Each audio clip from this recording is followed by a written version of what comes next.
मेरे अज़ीज़ बहनों और भाइयों, आज मैं आपके सामने एक छोटा सा मुख्तसर सा अफ़सानचा पेश करना चाहता हूँ। इसका उन्वान है मेरी कब्र का किराया। चंद दिनों पहले मैंने सिडनी के एक अखबार मॉर्निंग हेरल्ड में एक ख़बर पढ़ी और ये ख़बर पढ़कर मैं हैरान हो गया कि नॉर्थ साउथ वेल्स ऑस्ट्रेलिया की हुकूमत ने उन ज़रूरतमंद लोगों के लिए जो अपने प्यारों के मरने पर कब्र की ज़मीन ख़रीद नहीं सकते थे, उनको पेशकश की कि 25 से 99 साल के लिए किराए पर कब्र हासिल कर सकते हैं। मालूम नहीं शायद किसी दूसरे मुल्क में किराए की कब्र की यह सहूलत दस्तयाब है कि नहीं, मगर हमारी सोसाइटी में ऐसी कोई मिसाल नहीं मिलती और ना ही कोई आर्जी कब्र का तस्वर मौजूद है। हमारे यहाँ तो कब्र की ज़मीन ख़रीद की जाती है या मुफ्त दस्तयाब हो जाती है, जो मरने वाले की मलकियत समझी जाती है। इसलिए राहत अंदौरी ने यह शेर लिखा है, तो गज़ सही मगर ये मेरी मलकियत तो है, आए मौत तूने मुझको ज़मींदार कर दिया। ऐसे ही किराए की कब्र के मुतल्लिक एक मुख्तसर दास्तान कलमबंद कर रहा हूँ।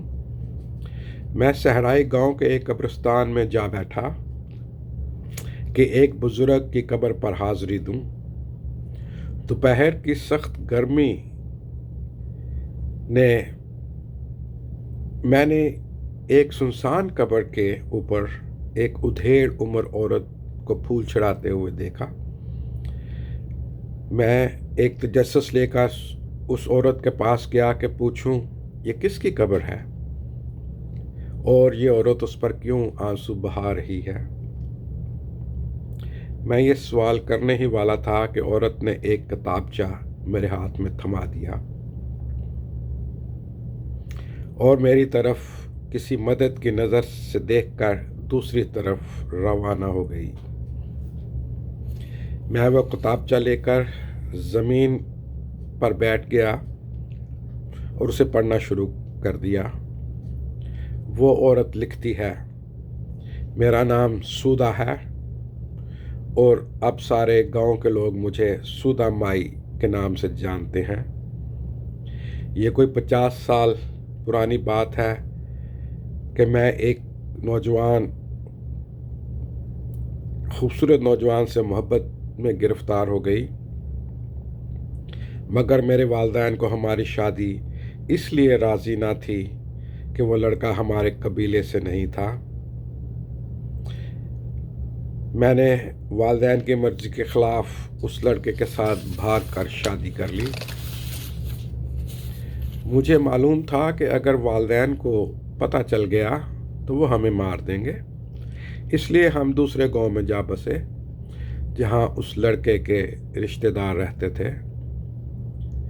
मेरे बाप को जब हमारी शादी का मालूम हुआ तो उसने गांव में ऐलान करवा दिया कि हमारी बेटी सुधा इंतकाल कर गई और दूसरे दिन उसने ऐलान कर दिया कि उसका जनाजा उठाया जाएगा। जब मुझे मालूम हुआ कि मेरे गांव में मेरा ही जनाजा उठाया जा रहा है तो मैं भी भेस बदल कर अपने ही जनाजे में शरीक हो गई और जब सब लोग खाली कफन वाली मैयत को कब्र में उतार कर रुखसत हुए तो मैंने भी चंद फूल अपनी कब्र पर गिराकर घर आ गई और उस दिन से हर साल इस कब्र पर आकर फूल चढ़ाती हूँ। कुछ 2 साल पहले मेरे वालिदैन इंतकाल कर गए और जब मैं फूल चढ़ाने अपनी कब्र पर आई तो मैंने कुछ लोगों को कब्र के पास देखा जो कब्र खोद कर ज़मीन दोबारा बेचने के लिए खाली करना चाहते थे। मेरे पूछने पर मालूम हुआ कि मेरे वालिदैन ने यह कब्र किराए पर ले रखी थी और उनके इंतकाल के बाद कब्र का किराया देने वाला कोई नहीं था, इसलिए वो इस कब्र को अब खाली करना चाहते हैं। मैंने उनसे हर साल इस कब्र का किराया अदा करने का वादा किया और 50 साल से उसका किराया बिला नागा अदा करती आ रही हूँ। और अब चूँकि मैं बूढ़ी हो गई हूँ तो मेरी वसीयत ये है कि मेरी बाकी माइंदा जायदाद को बेचकर इस कब्र का किराया अदा किया जाता रहे, क्योंकि इस कब्र में मेरा बचपन, मेरे वालिदैन की मोहब्बत, उनका गुरूर और उनकी इज़्ज़त दफन है।